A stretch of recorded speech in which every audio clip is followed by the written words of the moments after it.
জি ভাই, প্রথম প্রশ্ন, দোয়া কবুল হওয়ার জন্য মহান আল্লাহ তাআলার কাছে কিভাবে দোয়া করতে হবে? দোয়া কবুল হওয়ার জন্য প্রথম শর্ত হলো হালাল উপার্জন থাকা। হারাম উপার্জনকারী ব্যক্তির দোয়া কবুল হয় না।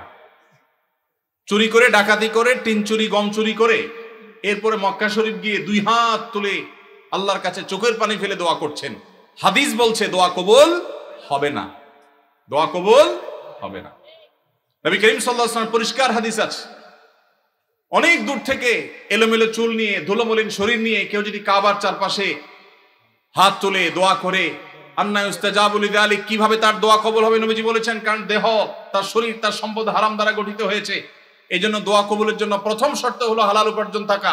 কেউ যদি আগে হারাম উপার্জন করে থাকেন, এখন তওবা করবেন, মানুষের হক মেরেছেন, এখন ফেরত দিবেন, তারপরে আল্লাহর কাছে দোয়া করবেন, ইনশাআল্লাহ দোয়া কবুল হবে।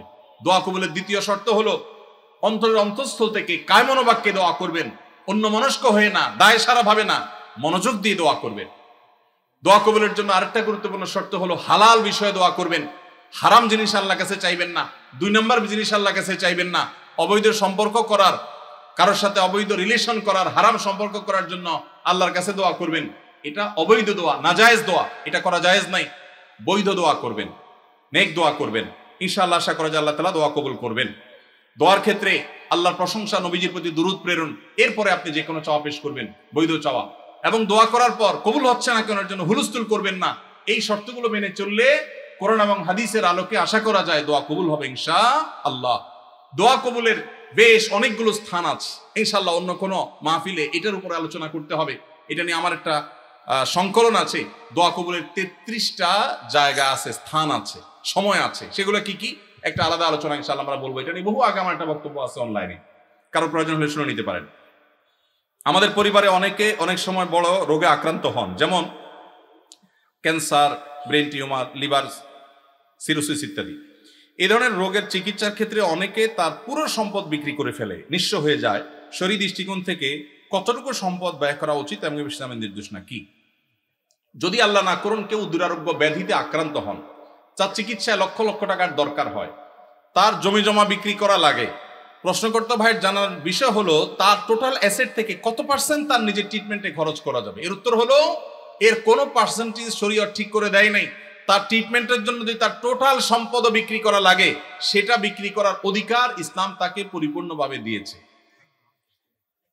মানুষের সম্পদের ক্ষেত্রে শরীয়ত তাকে এতটা স্বাধীনতা দিয়েছে যে তার সম্পদ কি করবে না করবে এক্ষেত্রে কারোর সেখানে কোনো নাক গলাবার অধিকার, সন্তানদের এটা বলার অধিকার নাই যে বাবা তুমি নিজে চিকিৎসা সব খরচ করবো, আমরা কি করব, এটা বলার অধিকার নাই। অনেক কুলাঙ্গার সন্তান আছে, বাবার এরকম সিরিয়াস পর্যায়ে হয়ে গেলে জমি বিক্রি করতে দেয় না, বরং বাধা দেয়।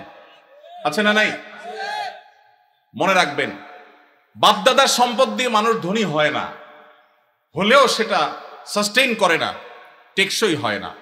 মানুষ নিজস্ব চেষ্টায় আল্লাহর অনুগ্রহে ধনী হয়।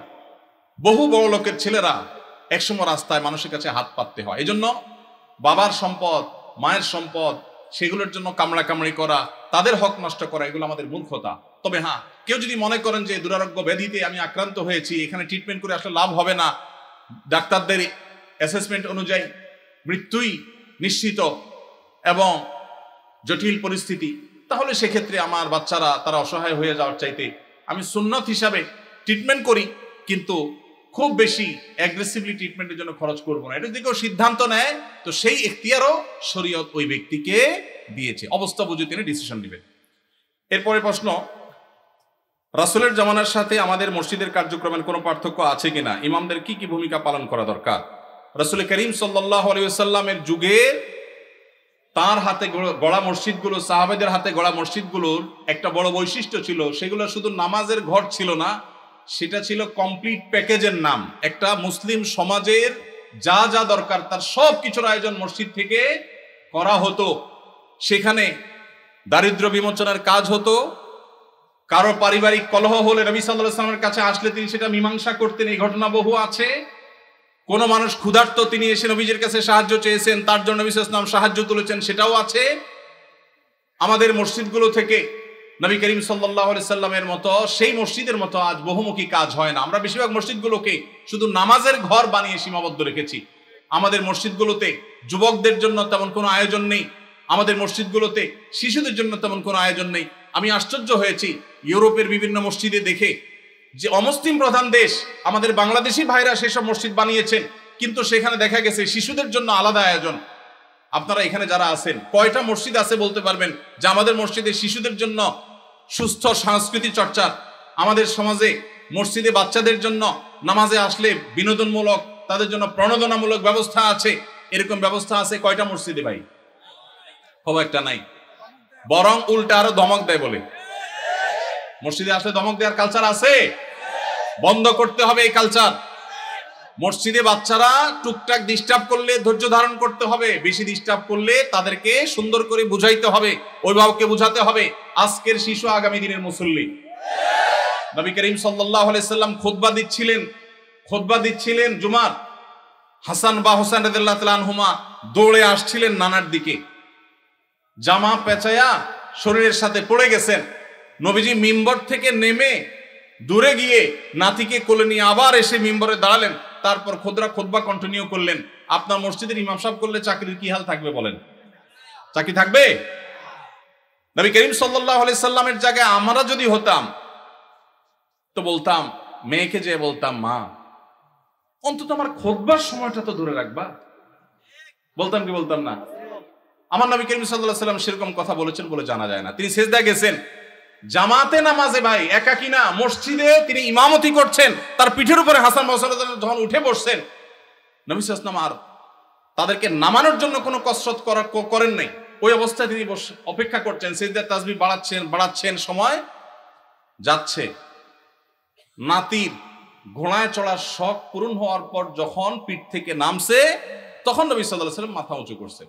এরপরে নামাজ শেষে সাহাবারা জিজ্ঞেস করছে, হে আল্লাহর রাসূল, আজকে সিজদা একটু লম্বা হয়েছে, ব্যাপার কি? কি কোনো ওহী আসলো নাকি বিশেষ কোনো নির্দেশ কি? তখন নবী সাল্লাল্লাহু আলাইহি ওয়াসাল্লাম বললেন, সেরকম কিছুই না, আসলে নাতি পিঠের উপর উঠেছিল, আমি তাকে নামাতে চাইনি, সে নেমেছে, তারপরে তিনি নবী সাল্লাল্লাহু আলাইহি ওয়াসাল্লাম মাথা উঁচু করেছেন। আমাদের ইমাম সাহেবদের যদি নাতি তো দূরের কথা, নাতিরে তো মানুষ একটা আদর করে, ছেলেও যদি আসতো বা নাতির জায়গায় আরো কিছু যদি আসে, পিঠের উপরে তার পরিবারে কোনো বাচ্চা আসতো, ইমাম সাহেবের চাকরি চলে যেত। ঠিক না ভাই? ঠিক ভাইরা আমার, যদি নবী সাল্লাল্লাহু আলাইহি ওয়াসাল্লামের পিঠে নাতি উঠার পরও নবী সাল্লাল্লাহু আলাইহি ওয়াসাল্লাম ফাতেমা রাদিয়াল্লাহু তাআলা আনহাকে এই কথা বলার কথা হাদিসে পাওয়া যায় না যে নামাজের পর নবী সাল্লাল্লাহু আলাইহি ওয়াসাল্লাম ফাতেমা রাদিয়াল্লাহু বসে বলেছেন, বললে সেটা অবশ্যই হাদিসে আসতো। নবী সাল্লাল্লাহু আলাইহি ওয়াসাল্লামের ব্যক্তিগত জীবনের যে সমস্ত বিষয় থেকে উম্মতের শিক্ষা আছে তার সবগুলোই হাদিসে আসে। এরকম কোন হাদিস পাওয়া যায় না যে তিনি ফাতেমা রাদিয়াল্লাহু তাআলার কাছে যে বলেছেন, মা আমি মসজিদে ইমামতির দায়িত্ব পালন করছি, এই টাইমে তুমি নাতিকে ছেড়ে দিলা, তাকে এই টাইমটা ধরে রাখতে পারতা। নবীজি এরকম বলেছেন বলে কোনো প্রমাণ পাওয়া যায় না। এই জন্য বাচ্চাদের টুকটাক মসজিদে আসা, তাদের ডিস্টার্ব করা, এটাকে মুরব্বীরা, চাচাজিরা, বাবাজিরা আল্লাহর ওয়াস্তে হজম করে নিবেন। আপনারা যদি ধমক দেন তো মনে রাখবেন, এই বাচ্চা মসজিদ থেকে যদি দূরে সরে যায় আপনার ধমকের কারণে, সারা জীবনের জন্য আপনি গুনাহগার হয়ে থাকবেন। এদেশের একজন প্রথম সারির বড় আলেম, প্রথম 10 জনের একজন হবে, নাম বললে সবাই 100% মানুষ চিনে যাবেন, আমি নাম বলছি না। ওনার ছেলে মদিনা ইউনিভার্সিটিতে তখন পড়ে, আমাকে বলেছিল ব্যক্তিগতভাবে, ভাই আল্লাহ আমাকে আলেম বানিয়েছেন, মাদ্রাসায় পড়িয়েছেন, ইউনিভার্সিটিতে পড়ালেখা করে অনার্স করেছি, আমি ছাত্র বা শৈশবে ছোট জীবনে মসজিদ থেকে ধমক খাইছি এক মুরব্বী, আমি মরণ পর্যন্ত ভুলবো না, আমার মনে কতটা আঘাত সেটা এঁকে দিয়েছে। বহু ধমক জীবনে খেয়েছি, কিন্তু ওই ধমকটা ভুলবো না।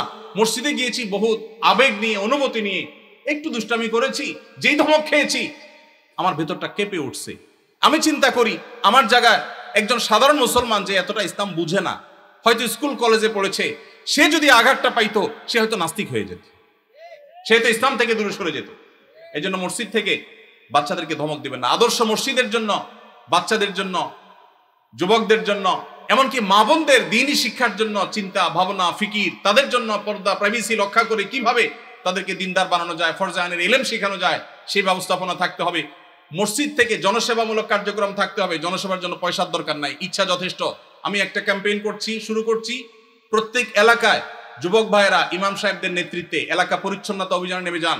আপনার এলাকাটা সবচেয়ে ক্লিন রাখেন, প্রতিদিন একক তো নামাজের পরে 10 মিনিট করে এলাকা ভাগ করে নেন, সারের বস্তায় করে সব ময়লা কালা কুড়িয়ে এক জায়গায় এনে সেটাকে জ্বালিয়ে দেন বা শেষ করেন, এলাকাকে পরিচ্ছন্ন করেন। আরো হাজারটা কাজ করা যায় পয়সা কড়ি ছাড়া, সামান্য একটু মেহনত করলে, পরিশ্রম করলে দেশের চেহারা আমরা পরিবর্তন করতে পারবো ইনশাআল্লাহ। আল্লাহ আমাদের সবাইকে মসজিদে নববীর মতো একটা বহুমুখী কার্যক্রম বিশিষ্ট মসজিদ আমাদেরকে করার তৌফিক নসিব করুন। আমার বড় ভাইয়ের বউ বা আমার ভাবি পরকিয়া করেছেন 5 বছর ধরে জানতে পেরেছে, এবং পরকিয়ার মাধ্যমে একটা বাচ্চাও হয়েছে। এখন করণীয় কি? পরকিয়া এখন ঘরে ঘরে হয়েছে ভাই, জঘন্য ব্যাধিতে পরিণত হয়েছে। তো এইরকম যদি পরিস্থিতি হয়, ইসলামী শরিয়া দৃষ্টিকোণ থেকে এটা সবচেয়ে বড় জঘন্য অপরাধ হয়েছে। ইসলামী বিচার ব্যবস্থা থাকলে এর সবচেয়ে কঠিন শাস্তি হতো। যেহেতু বিচারিকভাবে, আইনগতভাবে সেটা কার্যকর করবার সুযোগ নেই, যেহেতু ইসলামী বিচার ব্যবস্থা নেই, এজন্য এটার বিচারের ভার কোনো এলাকার কোনো মোড়ল মাতবর কেউ নিজের হাতে নেওয়ার অধিকার কারোর নাই, সুযোগ নাই, খবরদার। তবে এইরকম পাপিষ্ঠ তার সাথে সংসার করার বিষয়ে যদি সে চরিত্রহীন এটা সাব্যস্ত হয়, চার চরিত্র সংশোধনের আশা না থাকে, তাহলে তাকে ডিভোর্স দিয়ে ভিন্ন কোনো চিন্তা তার স্বামী করতে হবে। আর যদি তিনি তার কৃতকর্মের জন্য অনুতপ্ত হয়ে আল্লাহর কাছে মাপ চান, যেহেতু ইসলামী বিচার ব্যবস্থা নাই, সেহেতু তার শাস্তি কার্যকর করবার উপায় নাই, কিন্তু তিনি তওবা করলে আল্লাহ তাআলা চাইলে মাফও করতে পারেন। এটা একান্ত তাদের বিষয়, আল্লাহর বিষয়। হালালভাবে সুদঘোষহীনভাবে রিজিকের ব্যবস্থা কিভাবে করতে পারবো?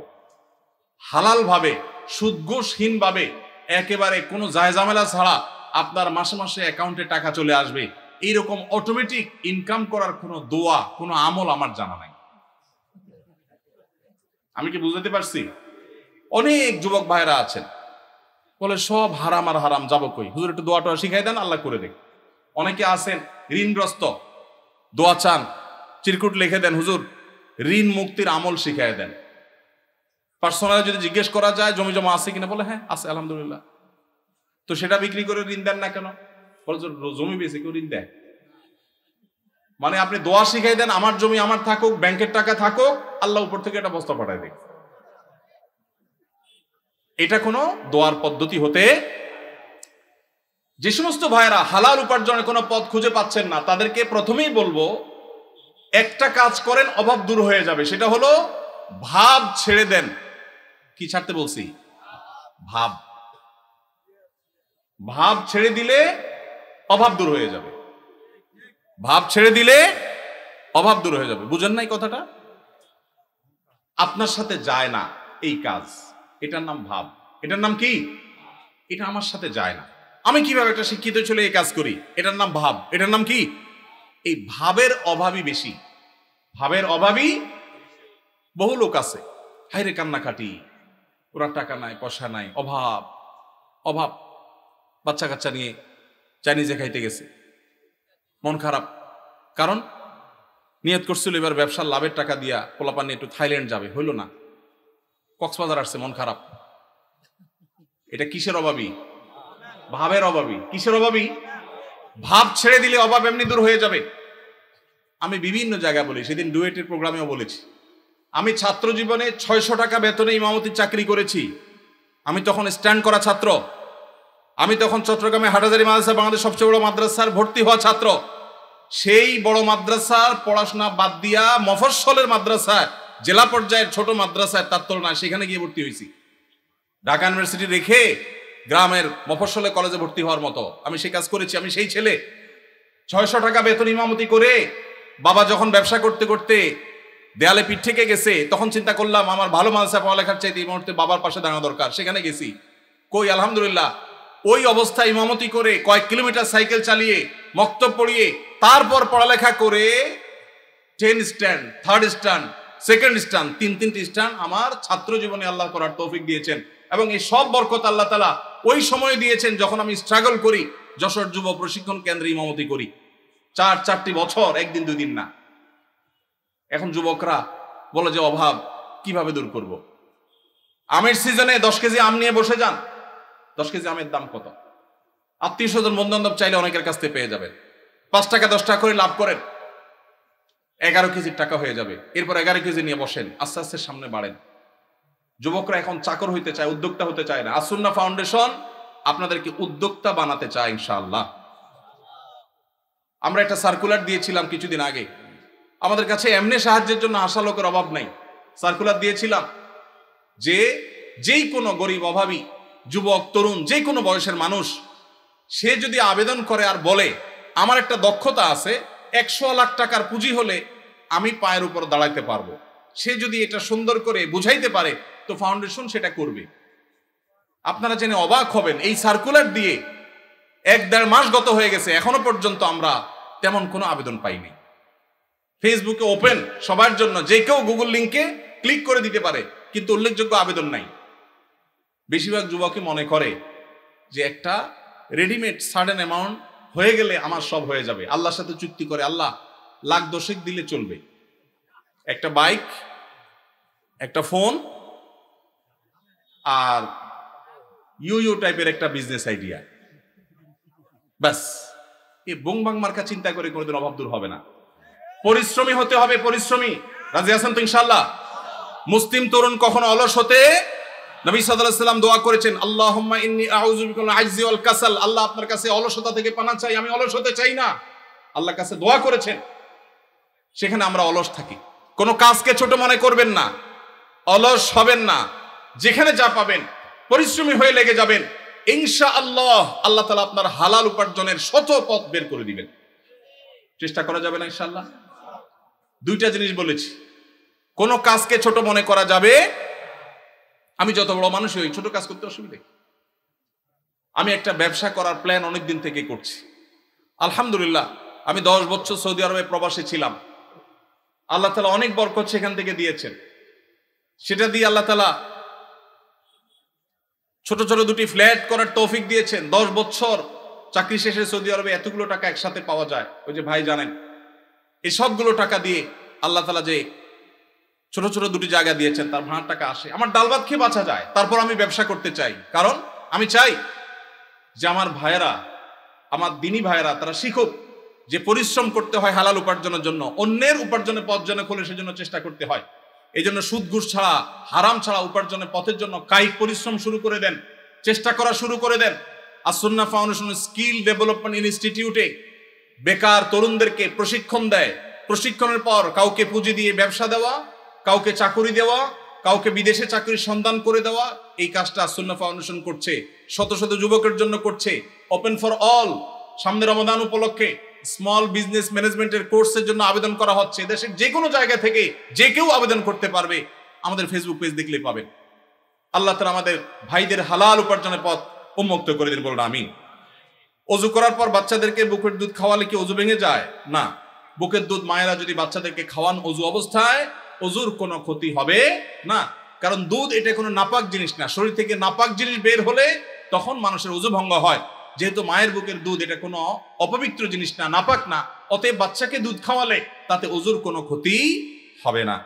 আদায় করা গুরুত্বপূর্ণ কাজ, কিন্তু যদি এমন হয় যে 2 ভাইয়ের মধ্যে একজন বোনের হক দিতে আগ্রহী, অপরজন দিতে রাজি নন, এক্ষেত্রে যিনি দিতে চান তিনি যে দিতে পারছেন না, তার জন্য গুনাহ হবে কিনা? ভাইরা আমার, এই প্রশ্ন অনেকের। অনেক পরিবারে একজন ভাই আল্লাহ ভীরু, তিনি বোনের হক দিতে চান, আল্লাহর ভয় আছে, কিন্তু বাকি ভাইরা দিতে চান না। কি করবেন? উত্তর হলো, যে ভাই দিতে চান তিনি বাবার সম্পদ থেকে, ধরা যাক 2 ভাই আছেন, 1 বোন আছেন, ওই 1 বোনকে দিবেন বলে 1 ভাই রাজি না, আরেক ভাই রাজি। যিনি রাজি, বাবার সম্পদ থেকে 50% করে 2 ভাই ভাগ করে নিয়েছেন। যদি এমন হয়, তো যেই ভাই দিতে রাজি তিনি তার 50%-এর মধ্যে বোনের হক কতটুকু, কোন আলেমের কাছ থেকে জিজ্ঞেস করে যে আমার ভাগে কতটুকু আসছে, ততটুকু তিনি দিয়ে দিবেন। অপর ভাই যে তার ভাগের অংশটা দেন নাই, এর জন্য তিনি আল্লাহর কাছে বুঝবেন। এখন যদি আপনি মনে করেন 1 ভাই যদি দিতে চাচ্ছেন, আমি কি করব? আপনার করার আছে, আপনার অংশ থেকে আপনি আপনারটুকু দিয়ে দিবেন, ইনশাআল্লাহ আল্লাহর কাছে আপনি দায়মুক্ত হয়ে যাবেন। কেউ মারা গেলে বা ধর্মীয় পরিচয় দিতে গেলে বলা হয় তিনি সম্ভ্রান্ত মুসলিম পরিবারে জন্মগ্রহণ করেছেন। আমার জানার বিষয় হলো, সম্ভ্রান্ত পরিবার বলতে কি বোঝানো হয়? ভাইরা আমার, খুবই প্রয়োজনীয় একটি প্রশ্ন। বহু আগে আমি, আমার ফেসবুক আইডি ছিল একটা, আইডিটা ডিঅ্যাক্টিভ হয়ে গেছে, নাই এখন আর। সেখানে আমি এই বিষয়ে একটা ছোট্ট স্ট্যাটাস লিখেছিলাম, অন্তত 10 বছর আগে হয়তোবা। এটা খুবই গুরুত্বপূর্ণ বিষয়। আপনারা প্রায় শুনবেন কোন নেতা, কোনো পয়সাওয়ালা বা যে কোনো মানুষ মারা যাওয়ার পর তার ব্যাপারে কোনো নিউজ করা হলে বা কোথাও লেখা হলে, এমনকি পরিচয় দিতে গেলে, ধর্মীয় পরিচয় দিতে গেলে বলা হয় তিনি অমুকের ছেলে অমুক, তিনি অমুক গ্রামের একটি সম্ভ্রান্ত মুসলিম পরিবারে জন্মগ্রহণ করিয়াছেন। আপনারা পড়ছেন না, পড়েন না এরকম লেখা? এই যে সম্ভ্রান্ত মুসলিম পরিবার বলা হয়, এটা আমার একান্ত ব্যক্তিগত দৃষ্টিভঙ্গি। এটা আমি মনে করি খুবই গর্হিত একটা শব্দ। এমনি সম্ভ্রান্ত শব্দ, এই শব্দ নিয়ে ভিন্ন আলাপ আছে, আমি সেদিকে যাচ্ছি না, শব্দ বিশ্লেষণে যাচ্ছি না। সম্ভ্রান্তে বলতে বোঝানো হয় আশরাফ, অভিজাত, কুলীন, তারপরে আশরাফ মানে খুব বেশি সম্মানীয়। এই যে বংশ এবং পরিবারের মধ্যে কুলীন আর অকুলীন, এই ভেদাভেদ কাদের মধ্যে আছে?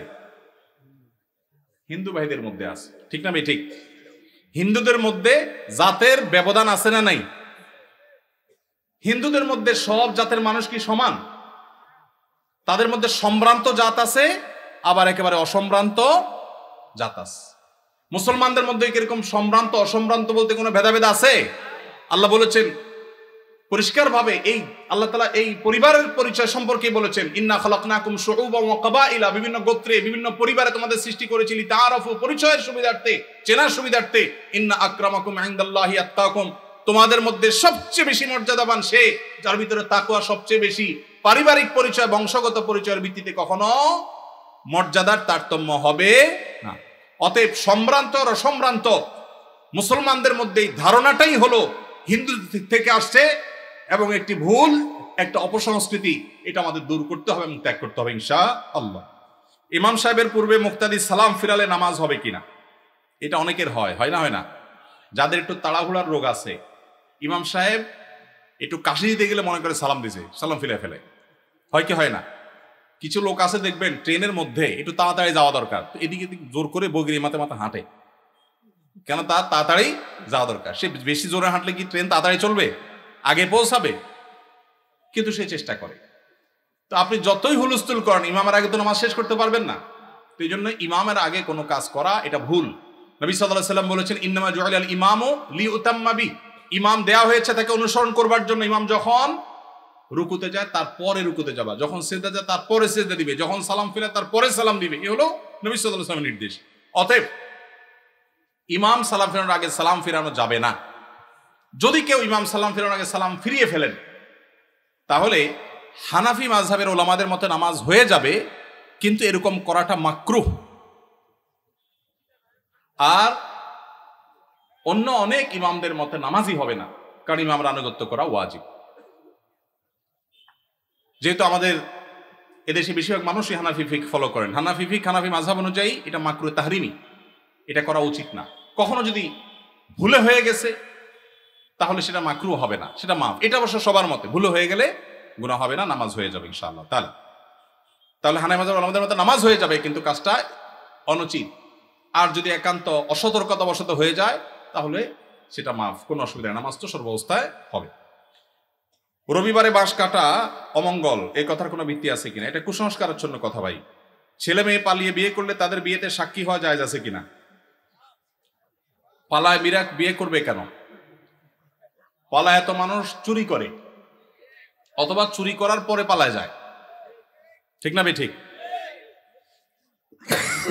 হয় পালায় পালায় চুরি করে, আর নাহলে চুরির পরে ধরা পড়লে পালায় যায়। বিয়েকে ভালো কাজ না খারাপ কাজ? এই ভালো কাজটা পলায় পলায় কেন করবে? বাবা মাকে জানায় করতে হবে। কোনো ছেলে মেয়ে এরকম পলাপলি করে বিবাহ করতে গেলে তাদের বিবাহের সাক্ষী না হয়ে পারলে ধরে বাপ মার কাছে নিয়ে আসবেন, এনে বলবেন, চাচা এবার আপনি বিয়ের ব্যবস্থা করেন, আমি এবার সাক্ষী হই। আমি পলাপলির বিয়েতে সাক্ষী কেন হতে যাব? এটা বন্ধ হওয়া উচিত। এবং বন্ধু হিসাবে ওই বন্ধুর উপকার করতে চাইলে কোনোভাবে কলা কৌশলে চাচা চাচিকে রাজি করিয়ে বিয়ের ব্যবস্থা করবেন, কিন্তু পলাপলি করে যেন তারা বিয়ে না করে, প্রয়োজন অপেক্ষা করে বাবা মাকে রাজি করার চেষ্টা করে, সেটা তাদেরকে বোঝাবেন। ওয়াকফকৃত না হলে মসজিদে জুমার নামাজ পড়া যাবে কিনা? যদি কোনো মসজিদে ওয়াকফ করা হয়নি, টেম্পোরারি মসজিদ, অন্য কারোর জায়গায় নামাজ পড়া হচ্ছে, তিনি অনুমতি দিয়েছেন, জুমা হবে। ওয়াকফ করা জুমা হওয়ার জন্য শর্ত না, মসজিদের মর্যাদা পাওয়ার জন্য ওয়াকফ করা শর্ত। ইতিকাফের জন্য মসজিদের মর্যাদা পাওয়া শর্ত, ওয়াকফ করা শর্ত। কিন্তু জুমা টেম্পোরারি কোনো জায়গায় কেউ ভাড়া দিয়েছেন বা অনুমতি দিয়েছেন, বা আপনার কোনো ফ্ল্যাটে মসজিদে কোনো বিশেষ পরিস্থিতি যাওয়ার পরিবেশ নাই, অথবা বিদেশে মসজিদ দূরে কোনো শহরে মসজিদ নাই, তখন যে কোনো জায়গায় ওই জায়গার মালিকের অনুমতি থাকলে, বাধা না থাকলে সেখানে জামাতে জুমা নামাজ পড়া যাবে। উকিল বাবার সাথে দেখা করা জায়েজ আছে কিনা, বাবা বলা যাবে কিনা? উকিল বাবা হলো 2 নম্বর বাবা। আমাদের সমাজে উকিল বাবার প্রথা অনেক বেশি আছে, আপনাদের এলাকায় আছে? এটা হলো 2 নম্বর বাবা, নকল বাবা। নকল, এই নকল বাবা হওয়াও জায়েজ নাই, এই নকল বাবা বানানো জায়েজ নাই। ভাইরা আমার, বিয়ে শাদীতে আমাদের দেশে মনে করা হয় যে একজন উকিল বাবা লাগে, এরকম একটা ধারণা আছে না নেই? মেয়ের ইজিন আনার জন্য গায়রে মাহরাম একজন উকিল বাবা হয়, অনেক সময় যায় অনুমতি আনে। এইভাবে উকিল বাবা বানানো পরিষ্কারভাবে হারাম, পরিষ্কারভাবে। মুরব্বীরা ভালো করে শুনে রাখেন, যারা যারা উকিল বাবা আছেন এই বাবাগিরি ছেড়ে দেন। বাংলাদেশে বাবার কোনো শেষ নাই। খাজা বাবা, উকিল বাবা, ন্যাংটা বাবা, কত বাবা আছে। আল্লাহ তাআলা এই সমস্ত নকল বাবা থেকে আমাদেরকে হেফাজত করুন। বিয়ে উপলক্ষে কোনো উকিল বাবা টাবা চলবে না। নিজের বাবা বেঁচে থাকলে সেই বাবা তিনি নিজের সন্তানের বিয়ে দিবেন, ব্যাস। মেয়ের অনুমতি বাবা আনতে যাবেন। জাজ্জল্যমান বাবা উপস্থিত, আগাগোড়া 5 হাতি বাবা আছে, এরপরও দেখা যায় আরেকজন উকিল বাবা সেজে সেখানে নাটক করতে যায় অনুমতি আনার জন্য। এই নাটক করা জায়েজ নাই, পরিষ্কারভাবে হারাম, পর্দাহীনতার কারণে। বিশেষ করে গায়রে মাহরাম কেউ যখন উকিল বাবা সাজে, ওই মেয়ে সারা জীবন তারে বাপ বাপ ডাকে, খানা খাওয়ায়। এটা আমাদের সামাজিক মানে একটা কুসংস্কার বলতে পারেন, এর সাথে ইসলামের কোনো সম্পর্ক। যুবকরা বিয়েতে কোনো উকিল বাবা যেন না থাকে। মুরব্বীরা যারা যার যার বিয়ের উকিল বাবা আছেন, আল্লাহর হস্তে বাবাগিরি ছেড়ে তওবা করে আল্লাহর কাছে চলে আসেন, চেষ্টা করবেন তো ইনশাআল্লাহ। এই উকিল বাবার নাম দিয়া পর্দাহীনতা 2 নম্বরই 1000টা জিনিস হয়। নিজের বাবারই খবর নাই, কিসের আবার উকিল বাবা? হ্যাঁ, উকিল বাবার লগে বললো ভাগছে কোন মেয়ে। আল্লাহ মাফ করুক আমাদেরকে। ওই যে বেশরিয়তি কাজ করলে তো একটা না একটা অঘটন ঘটবেই। এই জন্য এই সমস্ত অন্যায় কাজ করা যাবে না। আজকাল হাই ভলিউমে গান শোনাটা ফ্যাশনে পরিণত হয়েছে। এটা থেকে কিভাবে পরিত্রাণ পেতে পারি আমরা? ভাইরা আমার, হাই ভলিউমে যারা গান শুনে, তারা আসলে কি গান শুনে না শোনায়? নিজে শুনতে হলে তো খুব বেশি হাই ভলিউমে গান শোনার দরকার নাই। নিজে শোনার জন্য তো লো ভলিউমে গান শোনাটা যথেষ্ট। যারা গান শুনতে চায়, মানুষ আছে 1 জন বা 2 জন এক জায়গায়, কিন্তু ফুল ভলিউম দিয়ে যখন ঝাঁকানাকা গান শুনছে, পুরো এলাকা কাঁপতেছে মাটি সহ, তারা কি নিজেরা আসলে গান শুনছে না শোনাচ্ছে? এজন্য প্রশ্নকর্তা ভাই যে ফ্যাশন লিখেছেন, খুব যথার্থ লিখেছেন। এটা যতটা না গান শোনা, ততটা তার চেয়ে বেশি ফ্যাশন। এটা হলো একটা অনাচার, একটা জুলুম, এটা হলো একটা অসভ্যতামূলক আচরণ। এটা কোনো সভ্য ভদ্র সমাজের কোনো ভদ্র মানুষের, ভালো মানুষের কোনো আচরণ হতে পারে না। আমি সব সময় এটার বিরুদ্ধে কথা বলার চেষ্টা করি। আমাদেরকে একটা বিপ্লব করতে হবে, সেটা হলো শব্দ সন্ত্রাসের বিরুদ্ধে বিপ্লব। অনেকেই দেখা যায় বিয়ে, গায়ে হলুদ, গায়ে মরিচ, আকিকা, নানান অনুষ্ঠানের নামে হাই ভলিউমে ডেকসেট ভাড়া করে গান শুনছে। এখন আমার প্রশ্ন হলো, আপনার মনে অনেক খুশি, আপনি লাফাচ্ছেন গানের তালে তালে, ভালো কথা, হতে পারে, এটা আপনার ব্যাপার, ভালো কথা বলতে এটা আপনার ব্যাপার। কিন্তু আরেকজন হয়তো অনেক মনে কষ্টে আছে, তার অনেক চিন্তা দুশ্চিন্তা, কোনো কারণে পেরেশানি, হয়তো অসুস্থ বাবাকে নিয়ে বসে আছে, কিন্তু পুরো এলাকাকে আপনি প্রকম্পিত করছেন বাজ বিচার করা ছাড়া। তাহলে যে বেদনায় আছে, তার বেদনাটা আপনার গানের আওয়াজে আরো বাড়াই দিবে। এটা কোনো ন্যূনতম কমন সেন্স আলা মানুষের কাজ হতে পারে? কিন্তু দুঃখ লাগে যখন দেখি আমাদের অনেক স্কুল কলেজ পড়ুয়া, বিশ্ববিদ্যালয় পড়ুয়া শিক্ষিত যুবকেরা এই কাজটা করে। এটা তো একজন শিক্ষিত মানুষ দ্বারা কখনো হতে পারে না যে আমি উচ্চ ভলিউমে, হাই ভলিউমে গানের আওয়াজে আশপাশে মানুষকে অতিষ্ঠ করব, মানুষ কষ্ট পাবে, মোবাইলে কথাটা পর্যন্ত বলতে পারবে না। এটা কোনো সভ্য সমাজে গ্রহণযোগ্য হতে পারে না। ভাইরা আমার, যাদের বিয়েতে হাই ভলিউমে গানের আওয়াজ বাজায় তাদের অনেককে বলতে শোনা যায় যে আসলে আমি নিজেও এগুলো পছন্দ করি না। তাহলে কেন হয়? বলে ভাতিজা ভাগিনারা, ছোট ভাইরা একটু একটু তারা চায়, শখ করছে ওরা।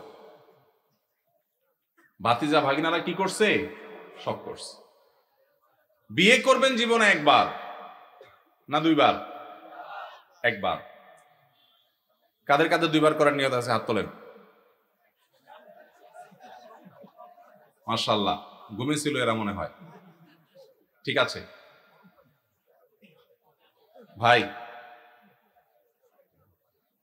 বিয়ে যেহেতু একবারই করবেন বেশিরভাগ মানুষ, সে একটা বিয়ে হোক আদর্শ বিয়ে, সে একটা বিয়ে হোক স্মরণীয় বিয়ে, ওই বিয়েতে মানুষের বদদোয়া আসুক, কেউ চান?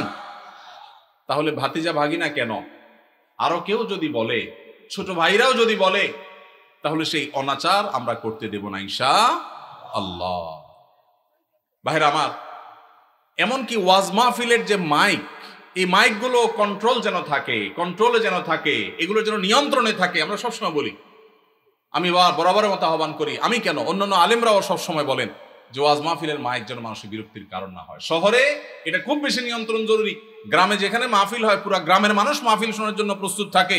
দূর দূরান্ত থেকে নায়ুরীরা বাপের বাড়ি বেড়াইতে আসে, যখন মাহফিল হয় সবাই প্রস্তুত থাকে। তারপরও মাইকের আওয়াজটা যেন কারোর মোবাইলে কথা বলা অসম্ভব হয়ে যায়, এই পর্যায়ে যেন না থাকে। ভলিউমটা যেন নিয়ন্ত্রণে থাকে, অন্তত যেগুলো প্যান্ডেলের বাইরে থাকবে যতটা সম্ভব। এবং গভীর রাত পর্যন্ত অন্য ধর্মের মানুষের, অসুস্থ রোগীদের, সকালবেলা স্কুলগামী বাচ্চাদের, মাদ্রাসাগামী বাচ্চাদের বা যাদের ডিউটি আছে তাদের যেন কষ্টের কারণ না হয়। আল্লাহ আমাদের সবাইকে দায়িত্বশীল আচরণ করার তৌফিক নসিব করুন। এরকম হাই ভলিউমে যখন গানের আওয়াজ হবে, আমি আপনাদের সবার কাছে উদাত্ত আহ্বান রাখতে চাই, পাড়ায় মহল্লায়, গাড়িতে, বাড়িতে, যেখানে দেখবেন যে হাই ভলিউমে কোনো গানের আওয়াজ দিয়ে মানুষকে অতিষ্ঠ করা হয়, কয়েকজন মানুষ মিলে গিয়ে সেই গান শোনা ভাইদের পিঠে হাতটা রেখে তাদেরকে স্নেহের পরশ দিয়ে বোঝাবেন, আমার আনন্দ যদি আরেকজনের বেদনার কারণ হয়, এটা কখনো সভ্য মানুষের আচরণ হতে পারে না। তাদের অনেকের সেন্স নেই। আমরা যদি কয়েকজন গিয়ে তাদেরকে বুঝাই, তাহলে আশা করা যায় এটা বন্ধ হবে সবার চেষ্টা করবো তো ইনশাআল্লাহ। আমার জীবনে আমি বহুবার এই কাজটা করেছি, আল্লাহ আমাকে তৌফিক দিয়েছেন। বহুবার গভীর রাতে আওয়াজ শোনা যাচ্ছে গানের, আমি একা নেমে গেছি। এমনও হয়েছে গিয়ে যারা গানের আওয়াজে সবাইকে অতিষ্ঠ করছে তাদের হাতে পায়ে ধরে সেটা থামিয়েছি। আমরা যদি সবাই জাগ্রত হই, সবাই যদি দাঁড়িয়ে যাই, তাহলে এই অনাচার করা মানুষের সংখ্যা সমাজে হাতে গোনা কিছু, ইনশাআল্লাহ এই অনাচার বন্ধ হয়ে যাবে। ঠিক কিনা বলেন? অতএব বিয়ে, বিনোদন, ধর্ম, রাজনীতি যে নামেই হোক, মানুষকে অতিষ্ঠ করে, মানুষের কষ্টের কারণ হয়, সেরকম কোন শব্দ, সেরকম কোন উচ্চ শব্দের আওয়াজ, এটা কোনোভাবেই গ্রহণযোগ্য হতে পারে। সবাই আমরা সমাজে জাগ্রত হবো তো ইনশাআল্লাহ। মসজিদে মসজিদে আমাদের যুবকদের কাজ হবে, এই এলাকায় কোন প্রকার শব্দ সন্ত্রাস কেউ করলে আমরা সেটাকে থামাবার উদ্যোগ নেব। চেষ্টা করা যাবে না ইনশাআল্লাহ? আমি কাউকে আইন হাতে তুলে নিতে বলছি না, কিন্তু আমাদের সবাইকে দায়িত্বশীল আচরণ করতে হবে, সৎ কাজের আদেশ, অসৎ কাজের বাধা প্রদান করতে হবে ইনশাআল্লাহ।